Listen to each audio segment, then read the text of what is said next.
নমস্কার বন্ধুরা, কেমন আছো সবাই? আমার একটি নতুন ভিডিওতে তোমাদের সবাইকে স্বাগত। আজকে আমি কোনো ব্লগ ভিডিও করব না বন্ধুরা, দিলাম না। আজকে আমি একটা রেসিপি তোমাদের করে দেখাবো, সেটা হচ্ছে বোরালি মাছের চচ্চড়ি বা মাখা মাখা আর কি, চচ্চড়ির মতনই মাখা মাখা। তো দেখো বন্ধুরা, আমার ছেলে নিয়ে আসছে, দেখো বোরালি মাছ, নদীর একদম টাটকা বোরালি মাছ। তা তোমরা তো জানোই কি বোরালি মাছ, অনেকে হয়তো চেনে, অনেকে হয়তো চেনে না। বোরালি মাছটা কিন্তু খুব টেস্টি হয় খেতে। চলো তোমাদের আমি রান্না করে দেখাই। তো এখানে 250 গ্রাম মাছ আছে। তো আমি মাছটাকে হলুদ লবণ মাখিয়ে নিয়েছি। এখন আমি সবজিটাকে কেটে নিয়েছি। দেখো, ছিম, আলু, বেগুন আর হচ্ছে পেঁয়াজ দেবো সোমবারে, আর কাঁচা লঙ্কা আর টমেটো। তো চলো বন্ধুরা, শুরু করা যাক রান্নাটা। সবুজ সবুজ শীতের সবজি দিয়ে চচ্চড়ি। তো কড়াইতে আমি দিয়ে দিলাম তেল, সরিষার তেল। আর সরিষা তেলটা এখন না একদম গরম হয়ে গেলে, কড়াইতে একদম দেখো গরম হয়ে গেলে এখন আমি মাছটাকে দিয়ে দেবো।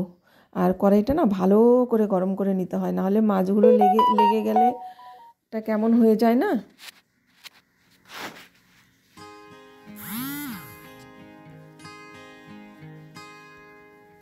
তো বন্ধুরা, আমি এখন মাছগুলো ভেজে নিচ্ছি ভালো করে। কড়াইটা যদি ভালো করে না গরম হয় না, মাছগুলো লেগে থাকলে কিন্তু ভালো হয় না। আর এই মাছটা যেন তো খুব টেস্টি হয়। এখন তোমরা এই মাছটা খেয়েছো কিনা জানি না, এটা বেশিরভাগ আমাদের এদিকেই পাওয়া যায় বোরলি মাছটা, কারণ এদিকে এই যে নদীর মাছ, এটা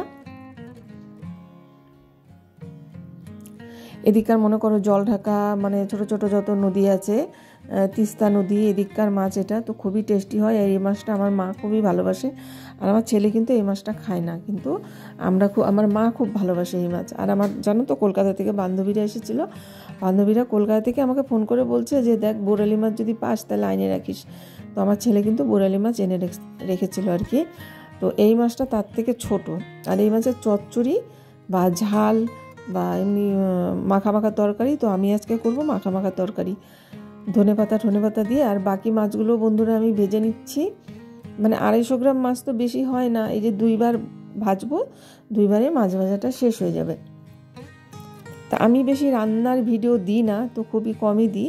তো আমি সাইড দিয়ে একটু তেল দিয়ে দিলাম বন্ধুরা। আর আমি না অনেক তেলে মাছ ভাজি না, আমি একটু কম কম তেলেই মাছ ভাজি। আমি একদম ডুবো তেলে অনেকে ভাজে, কিন্তু আমি ডুবো তেলে ভাজি না, আমি একটু কম দিয়েই ভাজি। আর ছোটো মাছটা কম তেলে ভাজলে আমার মনে হয় কি ভালো হয়। আর বড় মাছটা একটু বেশি তেল দিয়ে ভাজি, তাও অত তেল দিই না আমি। আমরা একটু কম কমই তেল দিয়ে মাছটা ভাজি, বিশেষ করে আমি। তো দেখো মাছটাকে ভেজে নিচ্ছি। আর এই মাছটা দিয়ে না চচ্চড়িও খুব ভালো লাগে, ঝরঝরা চচ্চড়ি। আর আমার আজকে খেতে ইচ্ছা করছে মাখা মাখা চচ্চড়ি। তো এটার মধ্যে আমি ধনেপাতা দেবো নামানোর আগে। আর সবই কেটে টেটে নেওয়া হয়েছে রেডি করে। আর এই যে দ্বিতীয়বার মাছ ভাজাটা আমি তুলে নিলাম বন্ধুরা। এখন আমি আবার একটু কড়াইয়ের মধ্যে তেল দিয়ে দেব, ওই কড়াইতেই।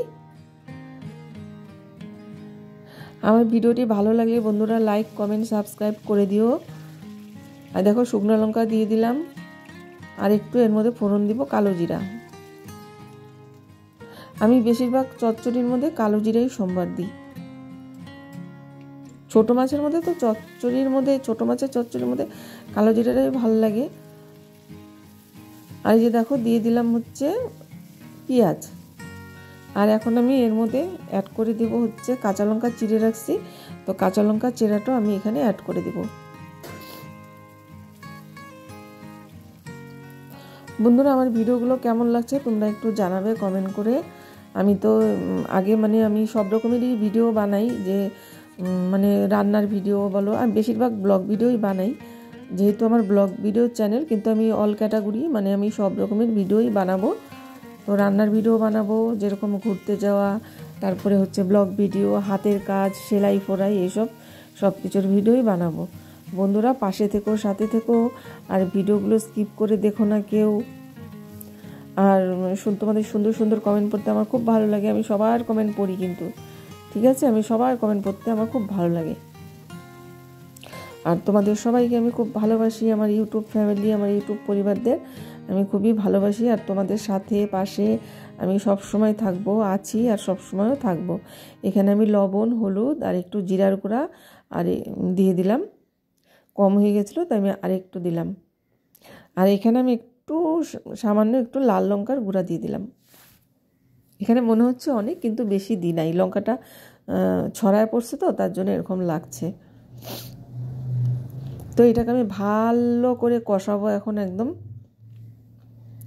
ভালো করে কষায় নিয়ে আমি কেতলির মধ্যে গরম জল করে রাখছি, এই গরম জলটা আমি এখানে দিব।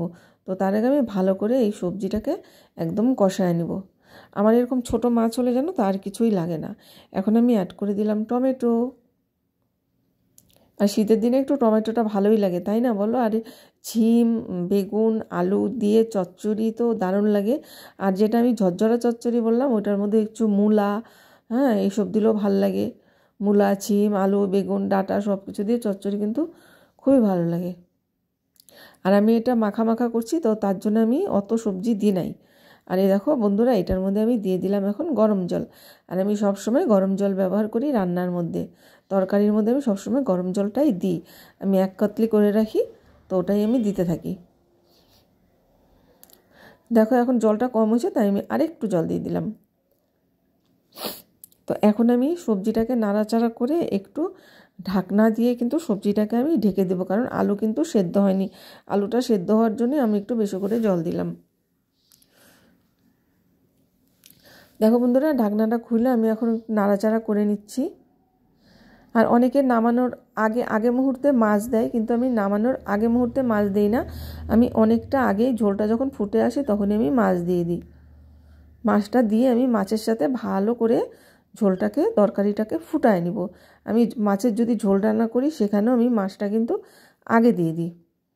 দেখো বন্ধুরা, এখন ফুটে উঠছে ভালো মতন। এখন আমি আস্তে আস্তে করে মাছটাকে নেড়ে চেড়ে তরকারিটাকে মিলাই দিব মাছগুলোর সাথে। এখন আমি দিয়ে দিলাম ধনেপাতা। দেখো কত সুন্দর লাগছে দেখতে। এখন আমি ধনেপাতা দেওয়ার পরে একটু ভালো করে মিলাই ঠেলাই দিব সব দিক দিয়ে, যাতে ধনেপাতাগুলো সব দিকেই যায় আর কি, সবগুলোর সাথে মিশে যায়। আর এই ছোটো মাছ তো বেশি নাড়াচাড়া অনেক করলেও ভেঙে ঠেঙে যাওয়ার চান্স থাকে।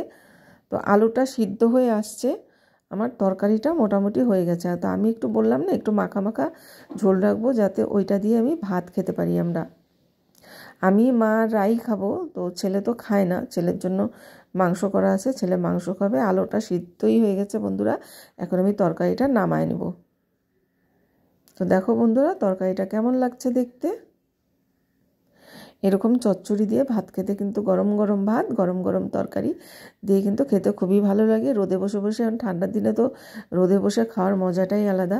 তো আমরা মাঝে মাঝে না ছাদে গিয়ে সবাই মিলে, আমি রাই মা ছাদে গিয়ে রোদের মধ্যে বসে বসে খাই। বন্ধুরা, ভিডিওটি কেমন লাগলো তোমরা কমেন্ট করে আমাকে জানাবে। লাইক করে দিও বন্ধুরা, শুরুতে একটা লাইক করে দিও। অনেকে তোমরা লাইক করতে চাও না, কেন করতে চাও না আমি জানি না, কারণ লাইক করতে কোনো কষ্ট হয় না। লাইক একটা সবাইকে দেওয়াই যায়। কেউ লাইক করলে এনার্জি বাড়ে যে আমি আরও ভিডিও বানাবো। ঠিক আছে বন্ধুরা, আজকের জন্য এখানেই ভিডিওটি শেষ করলাম। টাটা।